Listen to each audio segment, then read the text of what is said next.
Hello everyone, welcome back to the channel. चलिए तो चलते हैं एक्सरसाइज 2.5 की तरफ और समझते हैं कि कैसे इसके क्वेश्चंस को हम सॉल्व कर सकते हैं। ठीक है। एक्सरसाइज पे जाने से पहले मैं एग्जांपल में एक क्वेश्चन गिवन है उस पे भी डिस्कशन करूंगी and then we will proceed to exercise question. Fine. Okay. तो सबसे पहले हमारा जो एग्जाम्पल वाला क्वेश्चन है उसको देखेंगे। हमारे एग्जाम्पल में क्वेश्चन है उसमें एक टेलीकॉम कंपनी के बारे में बात कर रहे हैं। एक टेलीकॉम कंपनी दो तरह के चार्जेस आपसे ले रही है। A telecom company charges a fixed monthly fees, एक उसकी मंथली फीस है कि वो उसको लेना ही लेना है, एंड एन एडिशनल कॉस्ट पर GB data of the internet data used. ठीक है। एक फिक्स फी है। फॉर एग्जाम्पल एक कंपनी है जो कह रही है 400 रुपए तो मैं आपसे लूंगी ही लूंगी, 400 रुपए तो लेना ही है मुझे, 400 रुपीज। अपार्ट फ्रॉम दैट आप जितना इंटरनेट यूज करेंगे उसके हिसाब से आपको पर जीबी इंटरनेट का पेमेंट मुझे करना पड़ेगा। ठीक है। तो दो तरह के चार्जेस इंक्लूड करके वो अपना मंथली बिल क्रिएट कर रही है। ठीक है। अब उसमें गिवन है कि student observe that when she use 10 GB data her bill was 350 rupees, and when she use 220 GB data her bill was 550 rupees. ठीक है। अब आगे देखिएगा, आपको इसमें दो वेरिएबल्स ऑलरेडी डिफाइन है। That is if the monthly bill y, मतलब जो कंपनी बिल बना रही है मंथली बिल उसको वाई से डिनोट कर दिया है, वाई है, and that depends on the amount of data used, that is x, मतलब कितना आप डेटा यूज कर रहे हो वो वैल्यू आपको एक्स है। ठीक है। आपका नंबर ऑफ यूसेज क्या है डेटा का वो एक्स गिवन है। तो according to the relation y is equal to a x plus b, find the values of a and b. ठीक है। ध्यान दीजिएगा, अब क्वेश्चन को ध्यान से समझिएगा। आपका जो टोटल बिल है, जो टोटल बिल है जो हर मंथ बनेगा ही बनेगा, total bill monthly is y. ठीक है। And data used is x, ये ऑलरेडी आपको क्वेश्चन में गिवन है। और आपको एक एक्सप्रेशन भी गिवन है y is equal to a x plus b. अब आप देख सकते हैं x के साथ एक वेरिएबल a लगा हुआ है। a जो है वो x के साथ मल्टीप्लाई हो रहा है, तो a क्या होगा? Cost of per GB data. तभी तो आप उसको जीबी से मल्टीप्लाई करोगे कितना जीबी डेटा यूज हुआ है। ठीक है। एक्स हमारा क्या है कि कितना जीबी डेटा यूज हो रहा है, और एक हमने क्या मान लिया, cost of per GB data.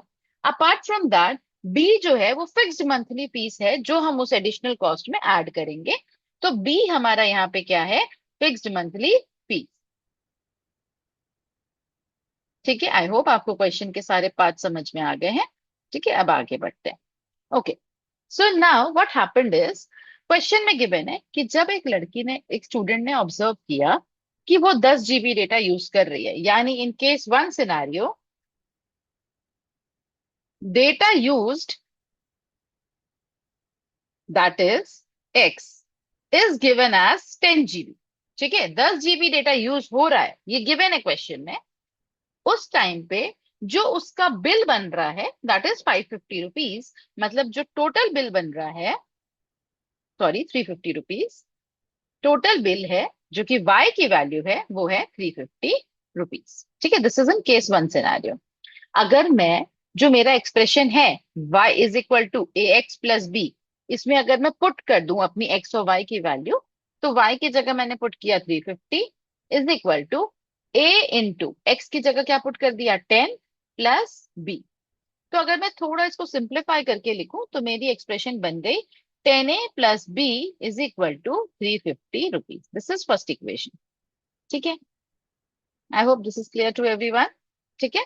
अब केस सेकेंड सिनारियो में चलते हैं। Case to.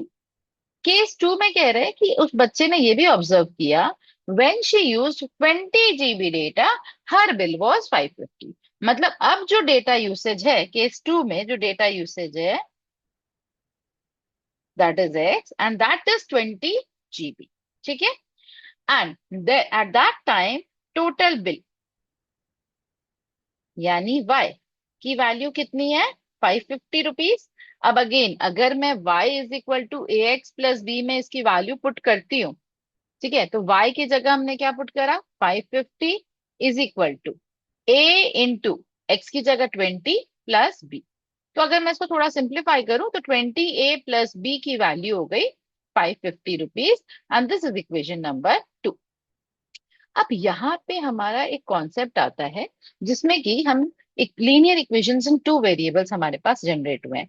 तो देखिए आपके पास पहली इक्वेशन भी ए और बी में है और जो दूसरी इक्वेशन है वो भी ए और बी में है। अब मुझे ए और बी की वैल्यू फाइंड करनी है। ठीक है, तो अगर मुझे ए और बी की वैल्यू फाइंड करनी है तो सबसे पहला इजीएस्ट तरीका होता है कि आपने ऑब्जर्व किया कि बी का कोफिशिएंट जो है वो सेम है। कोफिशिएंट मतलब आगे लगने वाला नंबर, जो हमने एक्सरसाइज 2.1 में पढ़ा है, राइट। तो बी के आगे लगने वाला नंबर फर्स्ट इक्वेशन में भी वन ही है, सेकेंड इक्वेशन में भी वन ही है। तो हम एक काम करते हैं, क्यों ना दोनों इक्वेशन को माइनस कर देते हैं।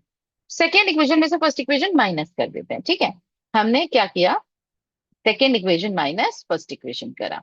तो अभी मैं पहले इसको वर्टिकली लिखती हूँ, 20a + b = 550, और इसी के नीचे मैं लिखूंगी 10a + b = 350 रुपीज। अब मुझे इन दोनों को क्या करना है, माइनस, क्योंकि b का कोफिशिएंट सेम है। मुझे दिख रहा है कि मैं इसको एलिमिनेट कर सकती हूँ। अगर मैंने इसको माइनस कर दिया तो b हट जाएगा, क्योंकि दोनों जगह b के आगे वाली वैल्यू सेम है। मैंने इसको किया माइनस। ठीक है, जब माइनस करते हैं बेटा तो नीचे वाले का साइन चेंज हो जाता है, क्योंकि सब्ट्रैक्शन हो रहा है। तो यहाँ भी माइनस हो गया, यहाँ भी माइनस हो गया। आप करके देखो, जब भी आप ब्रैकेट के बाहर माइनस साइन लिखते हो तो जब आप ब्रैकेट ओपन करते हो तो साइन चेंज हो जाता है ना। वही बात मैं यहाँ पे भी बोल रही हूँ कि जो नीचे वाले नंबर्स है उनका साइन चेंज हो जाएगा, क्योंकि ब्रैकेट के बाहर आएंगे वो। ठीक है, now 20 - 10 we are left with 10a। ठीक है, similar 20a - 10a is 10a plus, now here it is plus b, here it is minus b. तो प्लस बी और माइनस बी कैंसिल हो गया, is equal to 550 - 350, there will be 200। तो अब ए की value क्या आ गई, 200/10, दैट इज 20 रुपीज। अब आप ध्यान से देखिएगा, ए क्या था आपका, cost of per GB data. तो आपने ए की वैल्यू निकाल ली 20 rupees, and this is cost of per GB data. Fine, okay. अब आपसे पूछ रहा है, अब आपने ए की वैल्यू निकाली है, बी की तो निकालना बाकी है ना। तो अब आप ए की वैल्यू किसी भी एक इक्वेशन में पुट कर दो, इधर इन इक्वेशन 1 और इन इक्वेशन 2, किसी में भी आप पुट कर सकते हो, it is not a problem. तो लेट्स पुट इन इक्वेशन 1। अगर मैं इक्वेशन 1 को लूं तो मेरी इक्वेशन 1 क्या है, 10a + b = 350। अब मैंने यहाँ पे क्या किया, ए के जगह 20 रुपीज पुट कर दिया, तो 10 × 20 plus b is equal to 350 rupees. So it is 200 plus b is equal to 350 rupees. तो अब क्या हो जाएगा, 350 minus 200। So now the value of b is what, 150 rupees. ठीक है, तो हमारी b की वैल्यू आ गई 150 rupees, and this is fixed monthly bill.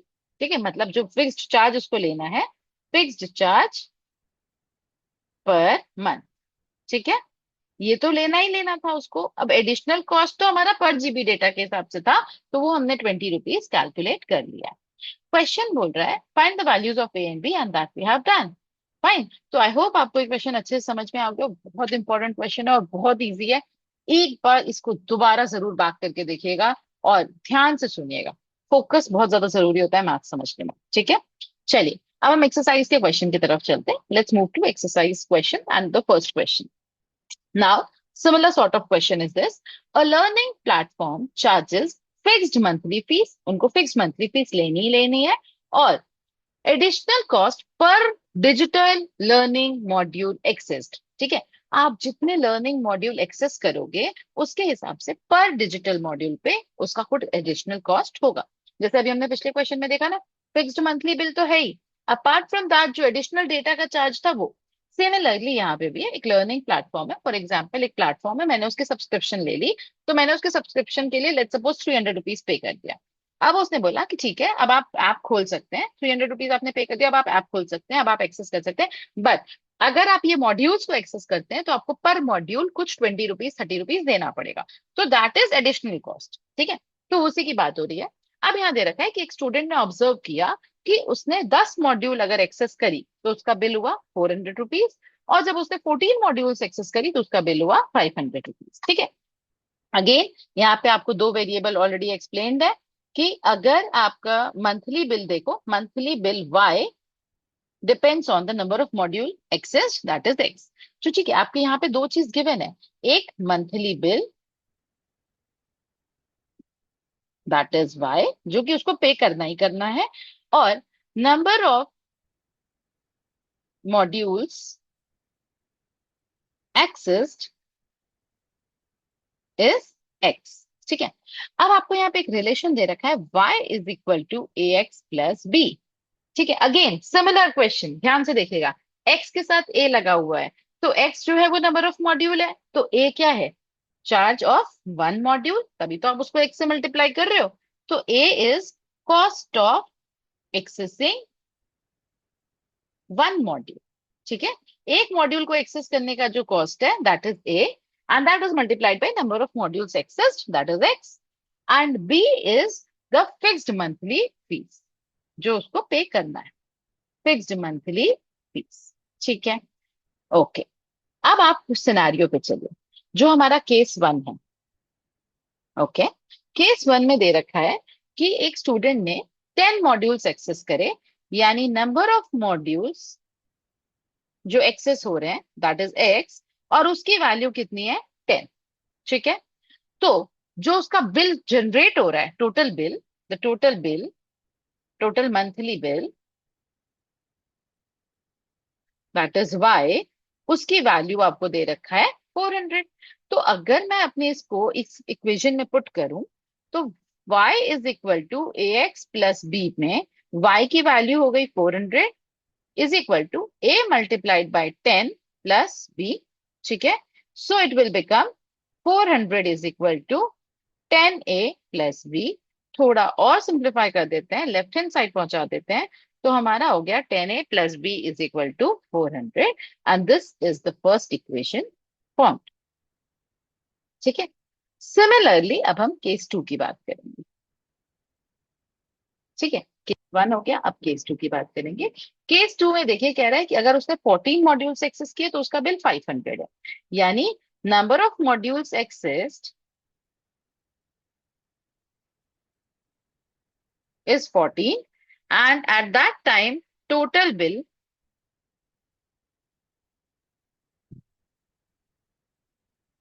that is y, उसकी वैल्यू 500। ठीक है, अब अगेन वापस से आप वैल्यू पुट करो y is equal to x plus b में, तो y की जगह आप 500 पुट करोगे। ठीक है, 500 is equal to a multiplied by 14 plus b, and on simplifying this we will get 14a plus b is equal to 500, and this is equation number 2। ठीक है, ओके। नाउ अगेन अब मुझे इन दोनों इक्वेशन को solve करनी है, दो equations, दो वेरिएबल, दो इक्वेशन, तो अब मुझे इन दोनों को सॉल्व करना है। मैंने अभी आपको इसके पहले क्वेश्चन में एक ट्रिक बताई थी कि हमें दिख रहा है कि b जो है उसका कोफिशिएंट 1 है और सेम है, पहले में भी b के आगे 1 ही है, दूसरे में भी b के आगे 1 ही है, सेम है। तो हम एक काम करते हैं, डायरेक्ट इन दोनों इक्वेशन को सब्ट्रैक्ट कर देते हैं। ठीक है, डायरेक्ट इन दोनों इक्वेशंस को सब्ट्रैक्ट कर देते हैं। तो जब हमने second equation minus first equation करी, तो हमने लिखा 14a plus b is equal to 500, and इधर लिखा 10a plus b is equal to 400। अब हमने इसको क्या किया है, सब्ट्रैक्ट किया है। सब्ट्रैक्शन में मैंने आपको बताया था साइन चेंज होता है, तो अब हम करेंगे इसकी साइन चेंज, यानी यहाँ पे हो गया माइनस माइनस माइनस। ना 14 minus 10 is 4, b minus b is 0, 500 minus 400 is 100।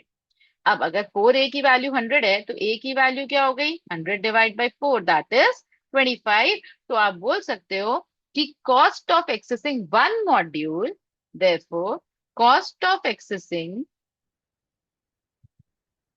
one module is 25 rupees.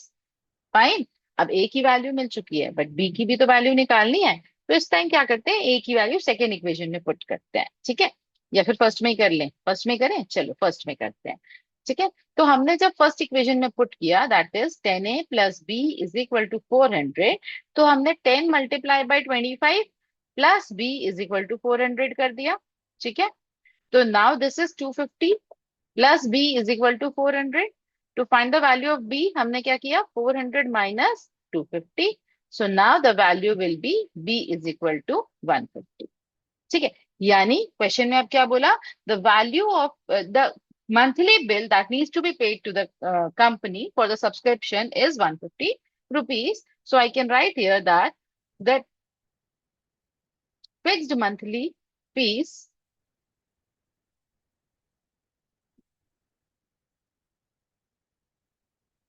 is rupees 150. ठीक है, this is the value of B and this is the value of A. ठीक है, आप देखिए क्वेश्चन में आपको ए और बी की वैल्यू पूछा है, हमने ए और बी की वैल्यू निकाल दिया। आई होप आपको समझ में आ गया है। ठीक है, वेरी इजी, बहुत आसान है, एक जैसे क्वेश्चन है, आपको क्लियर हो जाएगा। ठीक है, चलिए सेकंड क्वेश्चन को ध्यान से समझते हैं। अगेन जिम, अब यहाँ पे एक जिम की बात हो रही है, अभी तक लर्निंग प्लेटफॉर्म की बात हुई है, अब जिम की बात हो रही है। Uh gym charges fixed monthly fee and additional cost per hour for using the badminton court. अगर आप बैडमिंटन कोर्ट यूज कर रहे हो तो उसका पर आवर चार्ज क्या होगा, वो एडिशनल है। ठीक है, अब इसमें गिवन है, a student using the gym observe that when she use the badminton court for 10 hours her bill was 800 rupees and when for 15 hours her bill was 1100 rupees. Now again, monthly bill Y and the number of hours the badminton court is used as X. So again, we'll start the solution in the similar manner. Monthly bill is equal to Y rupees and number of hours for badminton court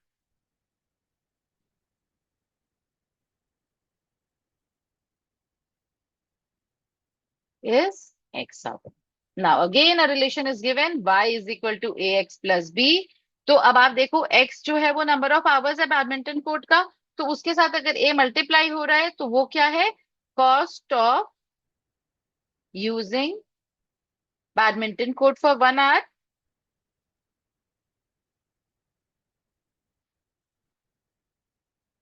1 घंटे का price है ए rupees, उसको हमने x से multiply किया तो हमारा ए x rupees आ गया total amount for using the badminton court. And b is the fixed monthly fees जो पे करना ही करना है अगर आपको जिम यूज करना है तो। ठीक है, okay, now let's move to the scenario. Case one, कितने आवर दे रखा था बेटा क्वेश्चन में, जब उसने 10 आवर यूज किया। ठीक है, तो number of hours for badminton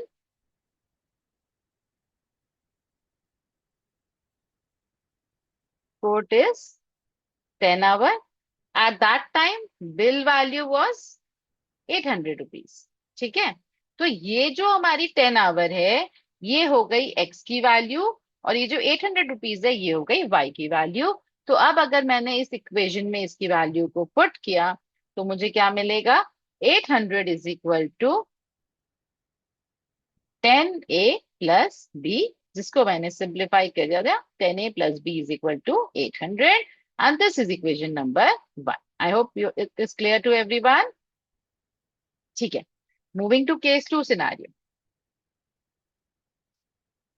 ठीक है, अब केस टू में number of hours for badminton court जो कि एक्स की वैल्यू है वो दे रखा है 15 आवर्स। ठीक है, और बिल वैल्यू, टोटल बिल जो बन रहा है, total bill is given as 1100 rupees. ठीक है, और ये मेरी y की वैल्यू है। Again substituting the value in y is equal to a x plus b, मुझे क्या मिला, 1100 इज इक्वल टू 15a+b, जिसको मैं थोड़ा सिंप्लीफाई करके मतलब लेफ्ट हैंड साइड शिफ्ट करके 15a+b is equal to 1100 mention करूंगी and I will mark this as equation number 2।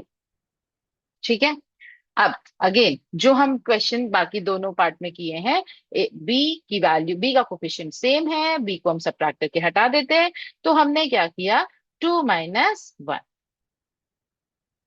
ठीक है, second equation minus first equation, so it was 15a+b is equal to 1100 and subtracting 10a+b is equal to 800 from there.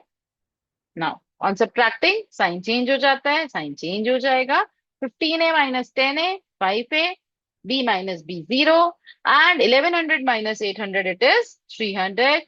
now 300 divided by 5, the value is what, 60। तो a की value मुझे मिल गई 60। now put value of a as 60 in equation number 1। तो a की equation number 1 में put करते हैं, 10 into a plus B is equal to 800. So what is 10 into 60? 600 plus B is equal to 800.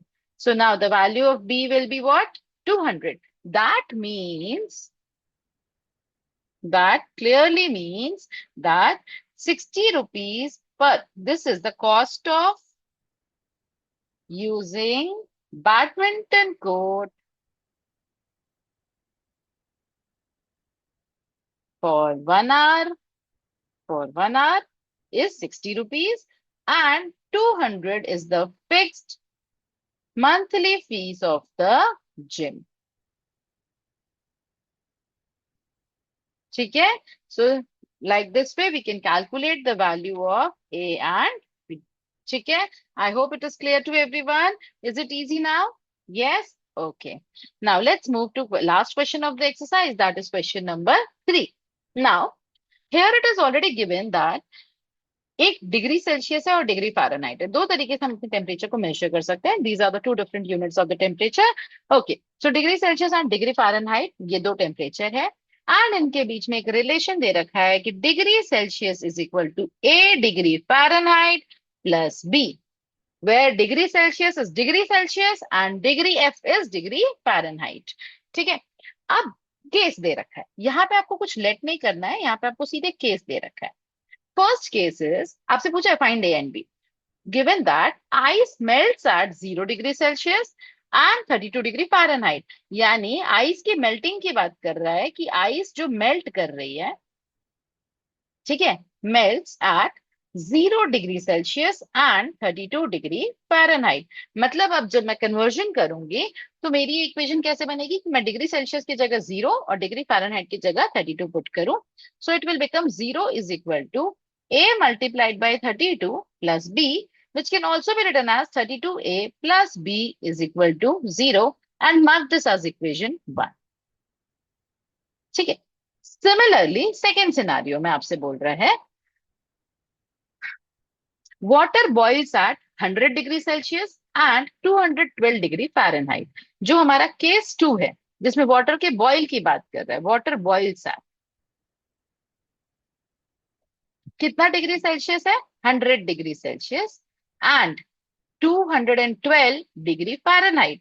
मतलब degree Celsius और degree Fahrenheit की value आपको दे दिया 100 and 212. Again substituting this in the equation, 100 is equal to A multiplied by 212 plus B. Fine. So it got us as 212A plus B is equal to 100 and we mark this equation as B. ठीक है? हमारे पास ये second mark this equation as 2. तो हमारे पास ये दो इक्वेशंस रेडी हो चुकी हैं. अब हमें इन दोनों इक्वेशन को सॉल्व करना है. तो as proceeded in the earlier questions, b के कोएफिशिएंट 1 है और सेम है, तो हम उनको डायरेक्ट क्या करेंगे? सबट्रैक्ट करेंगे. तो जब मैं 212A plus b is equal to 100 में से 32A plus b is equal to 0 को सबट्रैक्ट करूंगी तो मेरी नीचे वाले की साइन चेंज होगी. यहाँ पे आ गया minus minus and again minus. तो अब बताइए, अगर मैं 212A में से 32A माइनस करती हूँ, so what will be the result? 170. 2 minus 2 is 0. 11 minus 3 is 8. Oh, it will not be 170. So it will be 180. And here B and B will be cancelled. And here I'll be left with 100 minus 0 is 100. So the value of A will be 100 divided by 180. On simplifying this, I'll get 5 by 9. So 5 by 9 is the value of A. Now put the value of A in equation either 1 or 2. So मैं equation 1 में ही put कर देती हूँ. It is 32A plus B is equal to 0. So that is 32 into 5 by 9 is equal to 0 plus B is equal to 0. So here B is equal to minus 32 into 5 by 9 because B को मैंने left hand side रोक लिया और 32 into 5 by 9 को मैंने right hand side भेज दिया. Now it will not be cancelled. It will be only multiplied. So we'll get minus 160 upon 9. Thus the value of A is 5/9 and the value of B is minus 160/9. You can write a last statement is, thus the value of A is 5/9 and value of B is minus 160/9. Okay, fine. तो इस तरीके से हमने हमारी exercise के चारों question को solve कर लिया है एंड हमारे एक्सरसाइज का 2.5, एक्सरसाइज 2.5 भी कंप्लीट हो गई है। फाइन। अब आपको एक्सरसाइज 2.6 की तरफ अगले वीडियो में लेके चलेंगे। अगर आपको मेरी वीडियो पसंद आई हो तो प्लीज उस वीडियो को लाइक करिए, ज्यादा से ज्यादा शेयर करिए और खूब सारा प्यार दीजिए। चैनल को सब्सक्राइब करना बिल्कुल मत भूलिएगा। Stay tuned for more such videos. Bye.